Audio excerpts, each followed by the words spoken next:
Hello and welcome to WS cube tech. मैं हूं BK Singh और आज के इस मैटलैब ट्यूटोरियल में हम देखने वाले हैं शिफ्टिंग ऑफ मैट्रिक्स के बारे में। तो चलिए शिफ्टिंग ऑफ मैट्रिक्स कैसे करते हैं और उसको हम इम्प्लीमेंट कैसे करेंगे वो सारी चीज़ें देखेंगे हम इस वीडियो के अंदर। तो चलिए सबसे पहले सिंटेक्स देख लेते हैं कि सिंटेक्स के अंदर हम क्या करने वाले हैं। तो सिंटेक्स कमेंट लाइन के अंदर लिख देते हैं, हम लेंगे एक मैट्रिक्स और जिसको हम क्या करेंगे सर्कुलरली शिफ्ट करेंगे। तो सर्कुलर शिफ्ट करने के लिए हमारे पास जो फंक्शन है वो CIRCSHIFT यानी सर्कुलर शिफ्ट। तो CIRC आप लिख दें और उसके बाद शिफ्ट लगा दें। तो ये हमारे पास एक फंक्शन है जो सर्कुलर शिफ्ट करेगा। किसको करेगा? जो हम मैट्रिक्स प्रोवाइड करेंगे। तो ये हमने यहाँ पे मैट्रिक्स प्रोवाइड किया है और कितने डायमेंशन से हम शिफ्ट करना चाहते हैं तो उसके लिए हम k दे देंगे। उसी के अलावा अगर हम चाहते हैं एक पर्टिकुलर डायमेंशन दें यानी कि किस डायरेक्शन में आपको शिफ्ट करना है तो वो भी आप दे सकते हैं। बट बेसिकली हम यहाँ पे सबसे पहले सर्कुलर शिफ्ट फंक्शन को अप्लाई करना चाहते हैं। तो चलिए उसके लिए हम सबसे पहले एक वेरिएबल ले लेते हैं जिसके अंदर हमारे पास कुछ मैट्रिक्स के एलिमेंट होंगे। तो चलिए हम वेरिएबल ले लेते हैं a, जो हमारे पास इसको कंसिडर करेंगे एज ए मैट्रिक्स और इसकी जो वैल्यूज़ है वो हम असाइन कर लेते हैं 1:10। कॉलम वाइज ले रहे हैं तो कॉलम वाइज में ताकि एक्सप्लेनेशन बहुत आसान हो जाएगा समझने के लिए। तो चलिए मैं इसको एंटर कर दिया और ये कॉमा ले लिया तो ये कॉलम वाइज हो गया और इसको रन करेंगे तो ये देखिए हमारे पास जो आएगा वैल्यूज़ वो हमारे पास 10 वैल्यूज़ आ जाएंगी जिसकी साइज़ हमारे पास 10x1 आनी चाहिए। तो चलिए यहाँ पे मैं रन कर देता हूँ a को। तो यहाँ पे देखिए 10 वैल्यूज़ आ गई हैं जो 1 से 10 तक हमारी वैल्यूज़ हैं वो सारे के सारे कॉलम में एक ही कॉलम में आ गए हैं। तो चलिए अब इसको मैं क्या करता हूँ कि शिफ्ट करता हूँ। शिफ्ट करने के लिए हमारे पास सबसे पहले शिफ्टिंग का फंक्शन यूज़ करना पड़ेगा। तो मैं यहाँ पे सर्कुलर शिफ्ट करना चाहता हूँ ताकि ये वैल्यू शिफ्ट होके ऊपर आ जाए और ऊपर वाली नीचे आ जाए, यानी कि हम सर्कुलरली शिफ्ट करना चाहते हैं। तो सर्कुलरली शिफ्ट करने के लिए जो फंक्शन यूज़ लेंगे वो y=CIRC और SHIFT। तो मैं इसको एज इट इज़ फंक्शन को कॉपी कर लेता हूँ और इसको मैं यहाँ पे पेस्ट करता हूँ। अब देखिए कमेंट लाइन के बाहर है, y को मैं स्मॉल y कर देता हूँ और ये हमारे पास है ही। k की जगह हम कुछ वैल्यूज़ डाल देते हैं। तो k की जगह अगर मैं वैल्यू डालता हूँ सपोज 3 तो ये क्या करेगा, ये शिफ्ट करके हमारे पास y के अंदर आउटपुट दे देना चाहिए। तो चलिए मैं इसको रन करता हूँ विदाउट प्रोवाइडिंग सेमीकॉलन, क्योंकि सेमीकॉलन प्रोवाइड करते ही हमारे पास यहाँ पे वर्क स्पेस में वैल्यू शो हो जाएगा, कमांड विंडो पे वैल्यू शो नहीं होगा। तो चलिए मैं इसको रन करता हूँ। तो रन करते ही देखिए हमारे पास जो आउटपुट आया है वो इस टाइप से है। देखिए y की जो वैल्यू है वो 8, 9, 10 एंड 11, फिर 1, 2, 3, 4, 5, 6, 7। यानी कि यहाँ से देखिए ये दोनों वैल्यूज़ देखिए a और y के अंदर a हमारे पास नॉर्मल वैल्यूज़ हैं और y हमारे पास शिफ्टेड वैल्यूज़ हैं। तो देखिए यहाँ से क्या हुआ, हमने 3 दिया तो ये 0 से 2 तक, यानी कि ये 1 और 2, 9 और 10 को क्या किया इसने आगे, 8, 9, 10 को ये क्या कर दिया इसने 3 जो वैल्यूज़ हैं उसको शिफ्ट कर दिया फ्रंट में। तो यहाँ पे देखिए ये 7 के बाद 8, 9 और 10, तो 8, 9 और 10 तीन वैल्यूज़ थी तो हमने 3 शिफ्टिंग की, इसलिए 8, 9, 10 तीन वैल्यूज़ को उसने फ्रंट पे शिफ्ट कर दिया और बाकी एज इट इज़ चल रहा है।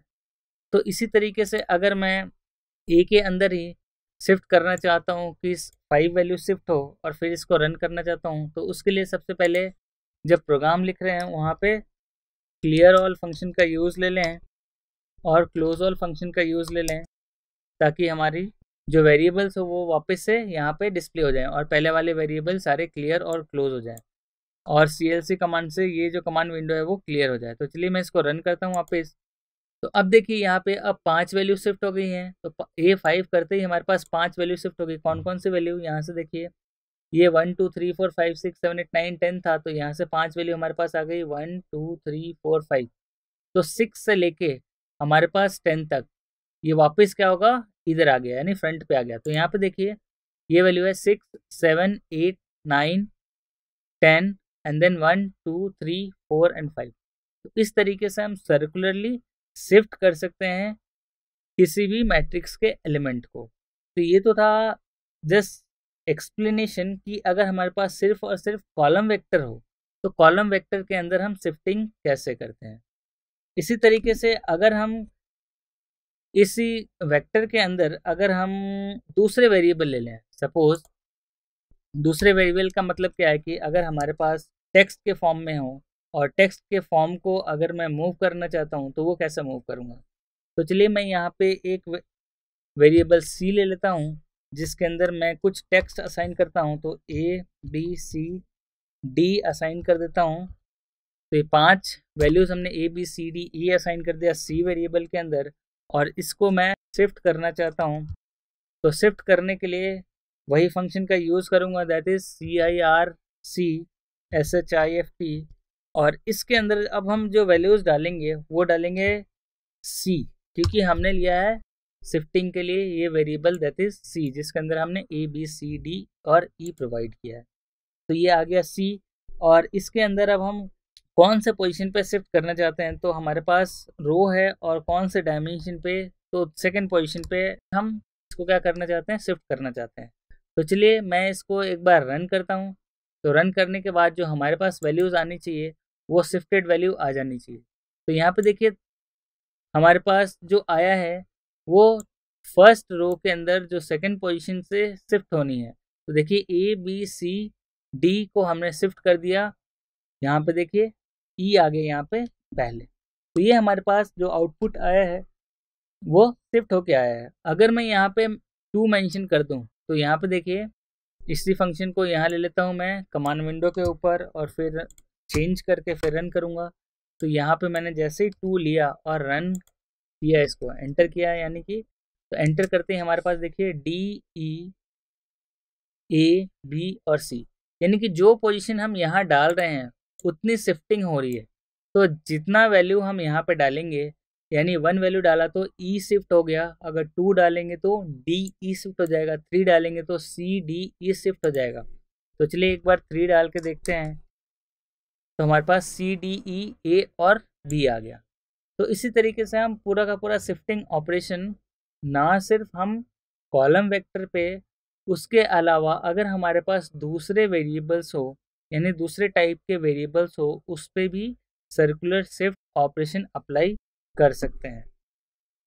अब इसी के अंदर जो सर्कुलर शिफ्ट है, अगर और डिटेल देखना चाहें तो आप इसके अंदर हेल्प और फंक्शन का नाम दे सकते हैं CIRCSHIFT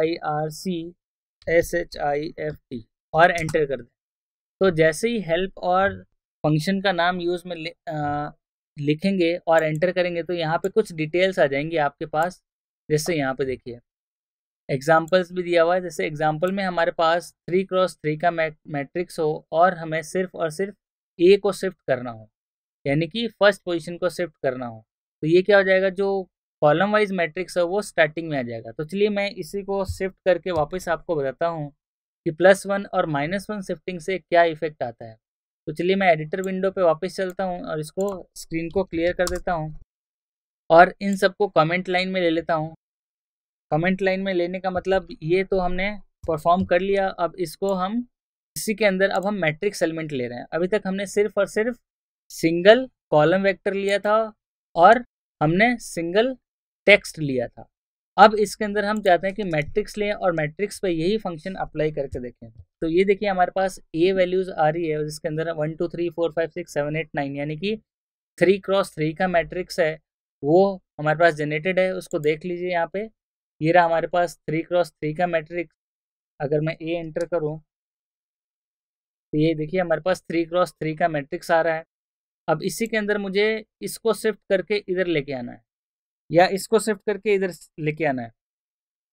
तो सर्कुलर शिफ्ट के लिए क्या होगा कि हमारे पास नीचे वाली जो वैल्यूज़ हैं वो शिफ्ट होकर ऊपर चली जाए और ऊपर वाला नीचे आ जाए।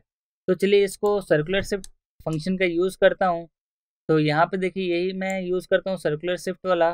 तो वाई के अंदर उसको मैंने कॉपी कर लिया और यहाँ पे पेस्ट कर देता हूँ। फिर इसके अंदर मैं वैल्यूज़ को चेंज कर दूंगा। तो ये देखिए Y equals to circular shift हमने ए मैट्रिक्स के अंदर ही शिफ्ट करना है और वो भी सिर्फ 1 से। तो ये क्या होना चाहिए, जो 1 रो है ये नीचे वाला वो पूरा का पूरा ऊपर शिफ्ट हो जाना चाहिए। तो चलिए मैं इसको रन करता हूँ। तो यहाँ पे देखिए रन करने के बाद हमारे पास जो वैल्यूज़ आई है यहाँ पे देख सकते हैं। चलिए मैं दोनों को एक साथ रन करता हूँ और यहाँ से इसको सेमीकोलन हटा देता हूँ। तो हटाने के बाद जब मैं रन करूँगा तो यहाँ पे देखिए दोनों वैल्यूज़ एक साथ शो होंगी। चलिए कमांड विंडो को थोड़ा बड़ा कर लेते हैं। तो यहाँ पे देखिए ये हमारे पास 1 2 3 था, ये शिफ्ट हो गया एक स्टेप नीचे और ये 7 8 9 इसको जस्ट ऊपर आ गया। तो देखिए 7 8 9 ऊपर आ गया। और इसी तरीके से हम शिफ्टिंग ऑपरेशन परफॉर्म कर सकते हैं मैट्रिक्स के ऊपर भी। अगर मैं -1 कर दूं तो क्या होगा, तो ये जो मैट्रिक्स है ये मैट्रिक्स -1 करने पे क्या होगा, ये नीचे आ जाएगा ऑटोमेटिकली। तो चलिए मैं देखता हूँ इसके अंदर y1 ले लेते हैं। y1 के अंदर सर्कुलर शिफ्ट ऑपरेशन प्रोवाइड करते हैं और जिसके अंदर जो सर्कुलर शिफ्ट ऑपरेशन है उसके अंदर हम वैल्यूज दे देंगे -1। तो चलिए मैं यहाँ पे -1 एंटर कर देता हूँ और फिर इन दोनों को एक साथ रन कराता हूँ। तो ये रन किया तो देखिए हमारे पास तीनों वैल्यूज आ जाएंगी। ये हमारे पास ओरिजिनल वैल्यूज है, तो 1 2 3 4 5 6। और ये हमारे पास जब हमने +1 शिफ्ट किया तो ये आ गया, -1 शिफ्ट किया तो ये क्या हो गया, ये ऊपर से नीचे आ गया।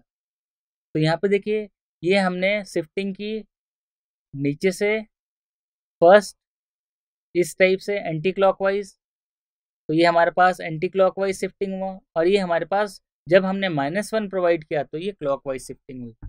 तो इस तरीके से हम शिफ्टिंग का ऑपरेशन कहाँ करना चाहते हैं, क्लॉकवाइज या एंटी क्लॉकवाइज, वो आप डायरेक्शन प्रोवाइड करके बता सकते हैं।